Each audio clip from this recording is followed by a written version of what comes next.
તહેવારોમાં આ રીતે તમે જલેબી બનાવશો તો તમે પહેલી વારમાં જ બનાવતા હશો તો પરફેક્ટ રીતે બનશે. 10થી 15 મિનિટમાં બનીને તૈયાર થઈ જાય છે આ જલેબી. તો એકદમ ક્રિસ્પી અને કુરકુરી જલેબી બનીને રેડી થઈ જાય છે. તો જોઈ શકો છો એકદમ ક્રિસ્પી આપણી જલેબી બનીને રેડી થઈ ગઈ છે. એન્ડ આજે હું શેર કરીશ તમારી સાથે જલેબી બનાવવાની રેસીપી. એકદમ પરફેક્ટ માપ સાથે આપણે જલેબી બનાવીશું. તો અહીં આગળ મેં પોણો કપ ને મેદો લીધો છે, પોણો કપ. તેને બાઉલમાં લઈ લઈશું આપણે. હવે આપણે એની અંદર 1 ચમચી ઘી એડ કરીશું. હવે એની અંદર અડધી ચમચી ઈનો એડ કરીશું. તો 1 ઈનાનું પેકેટ હોય ને તો અડધું એડ કરવાનું પોણા કપમાં, અને 2 કપ હોય મેદો તો 1 આખું એડ કરી દેવાનું ઈનો. હવે આપણે આને સાઈડમાં રાખીશું અને ચાસણી બનાવી લઈશું. તો ચાસણી બનાવવા પોણો કપ આપણે ખાંડ લીધી છે અહીંયા આગળ. એ જ માપથી આપણે પોણો કપ ખાંડ લઈશું. તમે આખો કપ બી લઈ શકો છો, પછી વેસ્ટ જાય છે ચાસણી, એટલા માટે પોણો કપ આપણે ચાસણી લીધી છે. હવે એની અંદર પાણી એડ કરીશું આપણે. તો એમાં અડધો કપ આપણે પાણી એડ કરીએ છીએ. હવે આપણે એને ગેસ પર લઈ લઈશું. હવે ખાંડ ઓગળે ત્યાં સુધી આપણે એને હલાવીશું. આ ચાસણીને આપણે એક તારની નથી કરવાની, આપણે થોડીક ચીપચીપી થાય ને એ રીતની આપણે ચાસણી કરવાની છે. તો આપણે એની અંદર યલો ફૂડ કલર એડ કરીશું. તો યલો ફૂડ કલર ઓપ્શનલ છે, કે એની અંદર હળદરનો ઉપયોગ નથી કરવાનો. હવે 2 થી 3 કેસરના ટાંકણા એડ કરીશું. તો તમારે આની અંદર યલો ફૂડ કલર એડ ના કરવો હોય તો કેસરના ટાંકણા થોડાક વધારે એડ કરવાના, જેથી યલો કલર આવી જશે અંદર. ફ્લેવર માટે અડધી ચમચી ઇલાયચી પાવડર એડ કરીશું અંદર ચાસણીમાં. આપણે મિક્સ કરી લઈશું. હવે એની અંદર અડધી ચમચી લીંબુનો રસ એડ કરીશું આપણે, જેથી આપણી ચાસણીમાં છે ને કડક ના થઈ જાય આપણે ચાસણી, એટલે આપણે લીંબુનો રસ એડ કરીએ છીએ. તો 1 ચમચી લીંબુનો રસ એડ કરવાથી ચાસણીમાં ખટાશ નથી આવતી. તો 5 મિનિટ આપણે ચાસણીને થઈ ગઈ છે. તો જોઈ શકો છો આમ જાડી થોડીક થઈ છે. હવે આપણે ચેક કરી લઈશું. તો આપણી ચાસણી એકદમ ચીપચીપી થઈ ગઈ છે. આપણે એક તારની નથી કરવાની, ખાલી ચીપચીપી જ કરવાની છે ચાસણીને. હવે આપણે ગેસને બંધ કરી દઈશું. જલેબીનું બેટર બનાવી લેવાનું છે. તો પહેલાં આપણે બધું મિક્સ કરી લઈશું, કારણ કે ઈનો નાખ્યો છે ને એટલે ચાસણી થયા પછી જ આપણે બેટર બનાવવાનું છે. હવે આપણે એની અંદર થોડું પાણી એડ કરીશું, અને સરસ એવો આપણે બહુ ઢીલો બી ના થઈ જાય, જેથી પાતળી થઈ જશે તો આપણી જલેબી સરખી નહીં પડે. અને ગાંઠા વગરનું આપણે બેટર બનાવી લેવાનું છે. તો બીજું થોડુંક પાણી આપણે જોશે. હવે આ રીતનું આપણે કઠણ રાખ્યું છે, તો થોડુંક 1 ચમચી જેવું પાણી એડ કરીશું. તો આ બેટર બનાવવા માટે મારે અડધા કપમાં જ બેટર બની ગયું છે. અડધા કપનો જ ઉપયોગ થયો છે પાણીનો.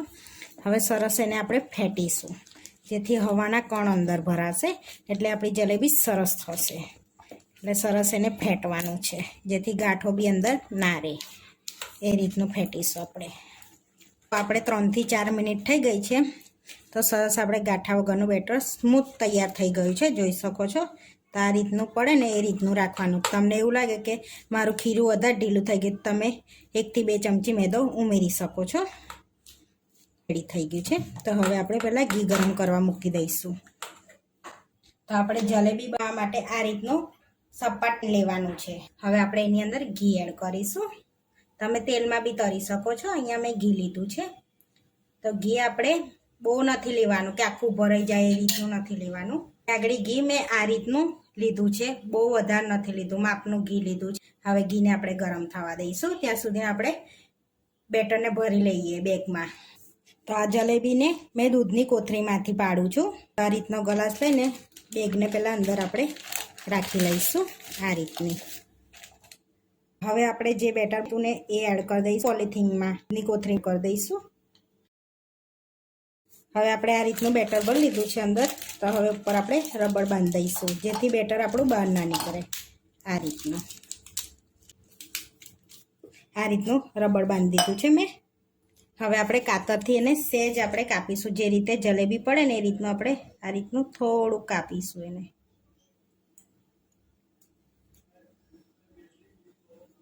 આ રીતનું. હવે આપણે ચેક કરી લઈશું કે બરાબર પડે છે કે નથી પડતી એવું. તો હવે આપણે થેલી આ રીતનું પાડીને જોઈશું, તો આપણે બરાબર પડે છે, બેટર આપણું કમ્પ્લીટ છે. હવે આપણું ઘી ગરમ થઈ ગયું છે, તો હવે આપણે જલેબીને પાડી લઈશું. આ રીતે આપણે તેલમાં આ રીતે પાડવાની છે, ઘીમાં પાડવાની છે, સોરી તેલમાં નહીં. ધીમા તાપે તરાવા દેવાની છે. જો ધીમા તાપે તરાશે એટલે તરાઈને આપણે ઉપર આવશે, પછી જ આપણે એને પલટાવવાની છે. હવે આપણે પલટાઈશું એને આ રીતે.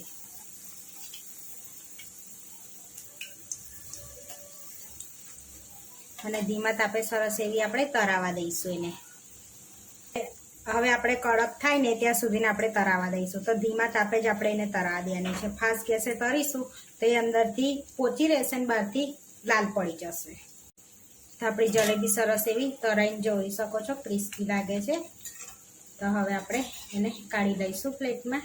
હવે બહુ તરાવા દઈશું ને તો લાલ પડી જશે. તો હવે પ્લેટમાં લઈ લઈશું જલેબીને. આપણે તરાઈ ગઈ છે તો આ રીતે. હવે આપણે પ્લેટમાં લઈ લીધી છે, તરાઈ ગઈ, સરસ એવી ક્રિસ્પી થઈ છે. તો હવે આપણે ચાસણીમાં એડ કરી દઈશું. તો ચાસણી બહુ ગરમ નથી, મીડિયમ ગરમ છે. હવે આપણે ચાસણીમાં ડીપ કરી દઈશું. એને 1 મિનિટ સુધી રવા દઈશું અંદર.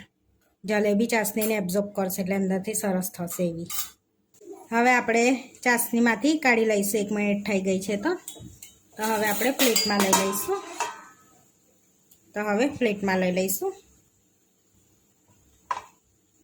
આપણે ગરમ ગરમ જ ચાસણીમાં એડ કરી દેવાની છે જલેબીને. જલેબી ચાસણીને અંદર સુધીને એબ્ઝોર્બ કરી લે. તો આ રીતની આપણે ચાસણી બનાવીએ તો ચાસણીનો બહુ બગાડ પણ ના થાય. તો આપણે 1 ચમચા જેટલી ચાસણી બચી છે, તો બહુ આપણે ચાસણીનો બગાડ નથી થયો. પ્લેટમાં કાઢી લઈશું અને સર્વ કરી લઈશું આપણે. ઉપરથી પિસ્તાથી આપણે ગાર્નિશ કરીશું આ રીતે. તો પિસ્તાની કતરણ આપણે ઉપરથી એડ કરીએ છીએ જલેબીમાં. તો આપણી સરસ એવી આથા વગરની જલેબી બનીને રેડી થઈ ગઈ છે. આવા વિડીયો જોવા માટે મારી ચેનલને સબસ્ક્રાઈબ કરો, લાઈક કરો અને શેર કરો. અને તમે જરૂરથી ટ્રાય કરો. ફરી મળીશું નવા વિડીયોમાં. અને કોમેન્ટ કરીને જરૂરથી જણાવજો કે તમને આ મારી રેસીપી કેવી લાગી. જોઈને બતાવું તો સરસ એવી આપણી જલેબી સરસ થઈ છે, જોઈ શકો છો, એકદમ કડક.